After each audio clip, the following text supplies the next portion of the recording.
النهاردة جايب لكم 4 فيديوهات من الخيال. أنا أول لما شفتها قلت دي أكيد معمولة بالذكاء الاصطناعي. الفيديوهات لقطط منزلية وهي بتدافع عن البشر ضد أعتى الحيوانات المفترسة. الفيديو الأول مرعب، بيظهر فيه تمساح ضخم خارج من بحيرة وهدفه هو الطفل الصغير. كان على بعد خطوة واحدة قبل ما تنقض عليه قطتنا البطلة وتوقفه وتدي فرصة للأم إنها تنقذ ابنها من التمساح.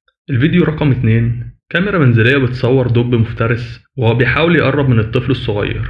هو شايف وجبة سهلة بالنسبة له، لكن ربنا سبحانه وتعالى سخر له القط عشان خاطر يحميه. بمجرد ما هجم على الدب بمنتهى الشجاعة قدر يخليه يهرب زي الجبان. لو شايف اسم غالي عليك اكتب في التعليقات سبحان الله. الفيديو رقم 3 مرعب جدا، لأن الأم اللي شايلة طفلها جالها حالة من الصدمة بسبب خوفها من الدب المفترس. ما قدرتش تعمل أي رد فعل أو تحاول تهرب. وسبحان الله بطلنا المعتاد القط بتاع العيلة يقدر في اللحظة الأخيرة يبعد عنهم الدب اللي كان هيحول الأم وبنتها لصورة في نشرة أخبار الحوادث. الفيديو الرابع والأخير بيظهر فيه القطة الأم وهي بتدافع عن طفلتها القطة الصغيرة ضد نمر عملاق، وبالفعل بتقدر إنها تطرده بعد تبادل حاد للنظرات بينهم. في النهاية لو أنت مربي قطة عندك في البيت، يا ترى أنت شايف إنها بالجرأة اللي تخليها تدافع عنك في مواقف خطيرة زي دي؟